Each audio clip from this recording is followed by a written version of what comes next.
Padahal kita ini memang spesial diciptakan oleh Allah untuk beribadah. Wa ma khalaqtul jinna wal ins illa liya'budun. Tidaklah kuciptakan jin dan manusia, kata Allah, terkecuali mereka untuk beribadah kepada-Ku. Tapi begitu kita beribadah tadi, tapi ditolak oleh Allah Subhanahu wa taala. Dari mana kita tahu bahwa ibadah kita ditolak oleh Allah? Gara-gara ada salah satu di antara 3 hal ini kita miliki. Jadi, selalu tiga hal ini selalu kita ulang masing-masing. Pulang ke rumah masing-masing. Asalkan jangan pulang ke rumah Allah. Ya. Apa yang pertama, Bapak dan Ibu, orang tua kami, para saudara-saudara kami jamaah yang dirahmati oleh Allah Subhanahu wa taala, yang menyebabkan sehingga amal ibadah kita tak diterima oleh Allah, pertama adalah tentang keislaman kita. Jangan merasa bahwa diri kita ini, Islam kita ini sudah sempurna. Kita ini masih bersyukur bahwa Islam kita ini adalah faktor keturunan. Alhamdulillah oma ayah kita, alhamdulillah atok dan nenek kita, alhamdulillah onyang dan inying kita, alhamdulillah buyut dan bayat kita, itu dulu-dulunya Islam. Maka bersyukur kita kepada Allah, kita dilahirkan dari orang yang sudah Islam. Tapi pertanyaannya, sudahkah kita ini Islam menurut Allah dan Rasulnya? Ini yang kita pertanyakan. Kenapa demikian? Karena gara-gara keislaman kita ini, amal ibadah kita tak akan diterima oleh Allah. Karena orang yang wajib beribadah itu harus beragama Islam. Kita ini antah-antah Islam identitas.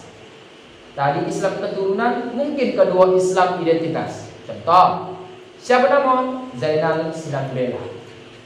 Di mana lahir? Tanjung Balai. Tanggal berapa? 20 November 1986. Jenis kelamin apa? Laki-laki. Agama apa? Islam. Identitas Islam. Tapi belum tentu kita dianggap oleh Allah Subhanahu wa taala dan Rasulnya Islam kebetulan. Kenapa begitu? Karena ada ayat mengatakan, ya ayyuhalladzina amanu dukhulu fi silmi kaffah. Wahai orang-orang yang beriman, kata Allah, masuklah kamu ke dalam Islam dengan secara kafah, totalitas. Jangan separuh-paruh, jangan hanya sekedar identitas. Tapi Allah katakan, masuklah kamu ke dalam Islam itu dengan secara totalitas, bukan identitas. Kenapa demikian? Karena kalau tidak Islam kita, agama, ibadah apapun yang kita pengajukan tidak akan diterima oleh Allah Subhanahu wa taala. Karena yang wajib beribadah itu adalah orang beragama Islam. Coba, siapa yang diwajibkan sholat? Kristen kah? Hindu kah? Konghucu kah? Buddha kah? Buddhis kah? Atau Islam? Maka jawabnya Islam. Siapa yang diwajibkan puasa? Jawabnya pasti Islam. Siapa yang diwajibkan bacakan? Jawabnya pasti Islam. Siapa yang diwajibkan melaksanakan ibadah haji dan umrah? Jawabnya Islam. Pendeknya, semua ibadah yang telah diperintahkan oleh Allah dan Rasulnya, siapa yang harus mengerjakannya? Tidak lain, tidak bukan, haruslah Islam. Jangan sompat Islam kita ini identitas. Berarti kalau begitu Ustaz, Islam kita ini diragukan? Iya. Bapak dan Ibu, saudara-saudari kami, Islam yang kita miliki ini kadang-kadang diragukan. Makanya Pak minta izin. Mengapalah waktu dulu kita menikah, sebelum kita disuruh kita mengucap 2 kalimat syahadat. Emangnya awaknya orang apa? Pak, Alam tadi apa? Mau itu tidak gitu? Untuk kan sebelum putari mau ya kan? Jangan ada yang ustaz bagi 2 orang disuruh mengucap. Aku pun tak bodoh. Iya pula. Kenapa aku disuruh mengucap? Ternyata jawabnya ada di dalam hadis. Kadang-kadang tanpa kita sadari, ucapan dan perbuatan kita sudah membuat diri kita ini bukan Islam. Apa satu contohnya? Kata Rasulullah, Dalam hadis beliau pernah bersabda, "Man taraka shalah muta'ammidan." Siapa saja di antara kamu yang meninggalkan salat dengan sengaja, faqad, maka sungguhlah ia kafaro jiharon, kafir yang nyata.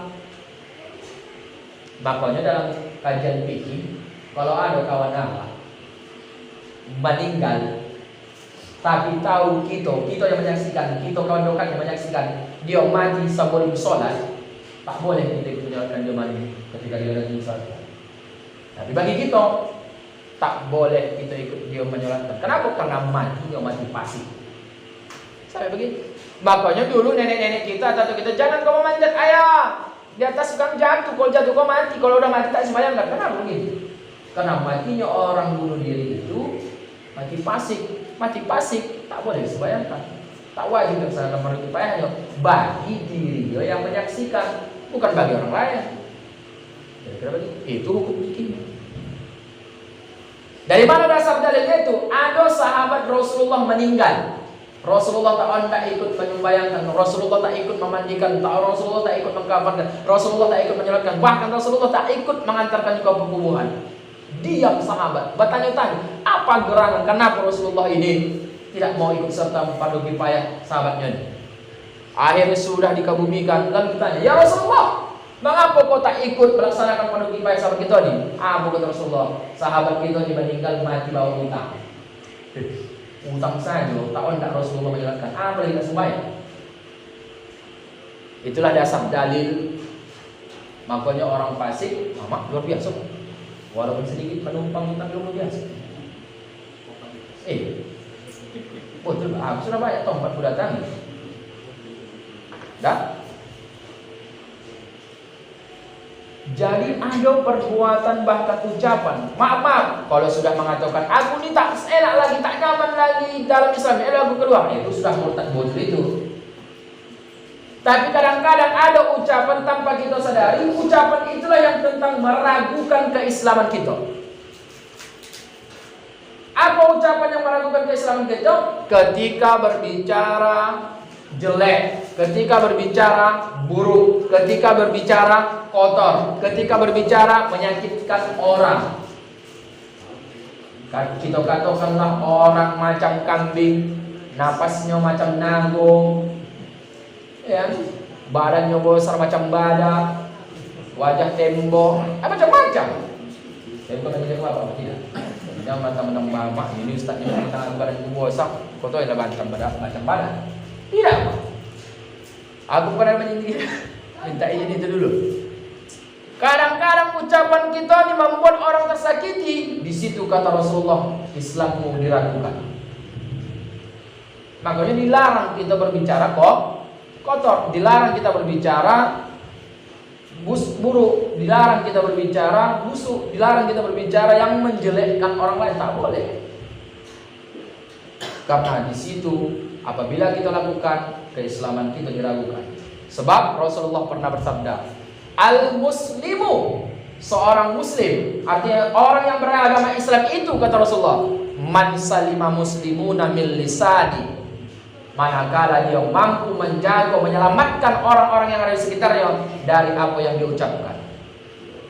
Jadi orang muslim itu sebetulnya mampu dia menyelamatkan orang yang ada di sekitarnya dari apa yang diucapkan. Artinya ketika dia mengucap, berbicara, berkata-kata, ngomong, tidak menyakiti perasaan orang.